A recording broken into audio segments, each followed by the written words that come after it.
Agar kegiatan masyarakat dapat berjalan dengan baik dan ekonomi dapat berputar. Namun tidak semua wilayah di Indonesia memiliki jalan mulus, seperti jalan penghubung antar kecamatan di Kabupaten Mamasa, Sulawesi Barat yang rusak parah. Mirip aliran sungai yang kering. Truk ini tidak sedang berusaha melintasi sungai atau mencoba jalur off-road. Yang sedang dilewati adalah jalan penghubung Kecamatan Nosu dan Kecamatan Pana di Kabupaten Mamasa. Miris memang, jalanan dipenuhi hamparan batu-batu besar, mirip seperti aliran sungai yang mengering. Pengguna jalan sudah barang tentu kesulitan melewatinya.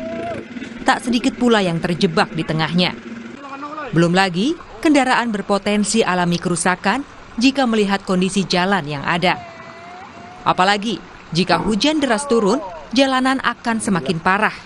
Tak hanya batu, sebagian jalan juga dipenuhi kubangan lumpur dan kerap tertimbun longsor.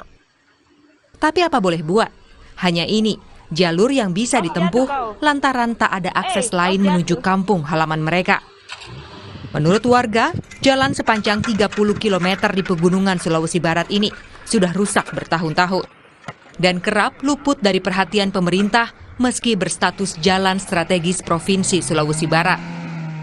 Memang beberapa hari belakangan ini ada beberapa kendaraan-kendaraan baik angkutan umum ataupun mengangkut seluruh kebutuhan masyarakat di daerah Kecamatan Pana ini. Bahkan mereka sering bermalam di tengah hutan karena kondisi jalan ini yang cukup parah.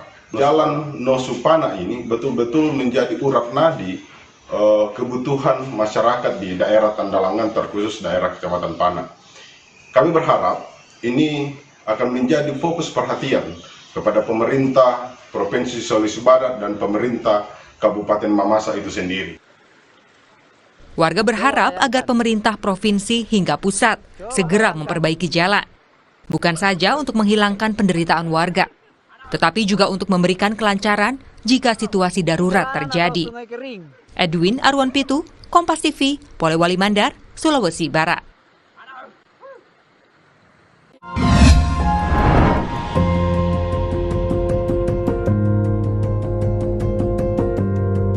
Kompas TV, Rumah Pemilu.